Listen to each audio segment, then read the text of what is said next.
উপোস করলেই যদি ভগবান খুশি হতেন, তাহলে এই পৃথিবীতে বহুদিন খালি পেটে অভুক্ত থাকা ভিখারিরা সব থেকে বেশি ভাগ্যবান হতো। উপবাস অন্যের নয়, বিচারধারার করুন। নিজের চোখে সঠিক হওয়া প্রয়োজন।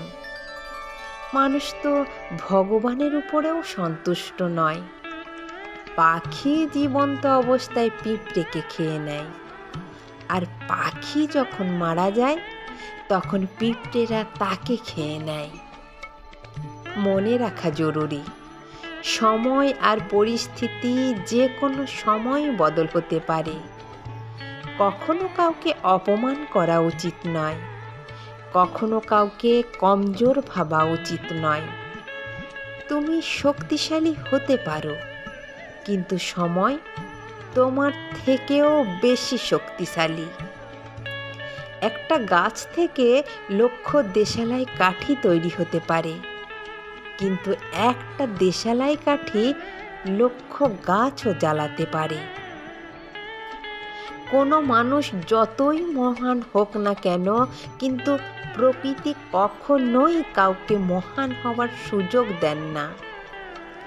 কোকিলকে কণ্ঠ দিয়েছে, কিন্তু রূপ কেড়ে নিয়েছে। রূপ দিল ময়ূরীকে, কিন্তু ইচ্ছে কেড়ে নিয়েছে। ইচ্ছে দিল মানুষকে, কিন্তু সন্তুষ্টি কেড়ে নিয়েছে।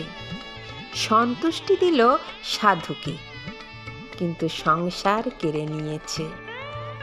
কখনোই নিজের উপর অহংকার করো না। তুমি তো সাধারণ মানুষ। ভগবান তোমার আর আমার মতো কত মানুষকে মাটি দিয়ে বানিয়ে আবার মাটিতেই মিশিয়ে দিয়েছেন। জীবনের এই কঠিন সত্যটা যেন আমরা বুঝতেই চাই না।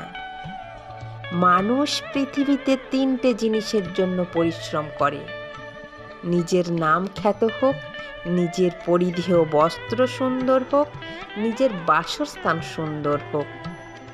কিন্তু মানুষ মারা যাবার পর ভগবান এই 3টে জিনিসেরই সর্বপ্রথম বদল করিয়ে দেন।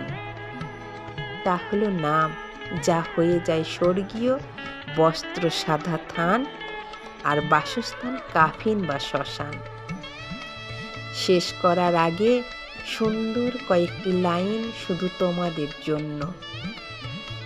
একটা পাথর একবার মন্দিরে পৌঁছলেই ভগবান হয়ে যায়, কিন্তু মানুষ মন্দিরে প্রতিদিন যায়, তবু পাথরই রয়ে যায়।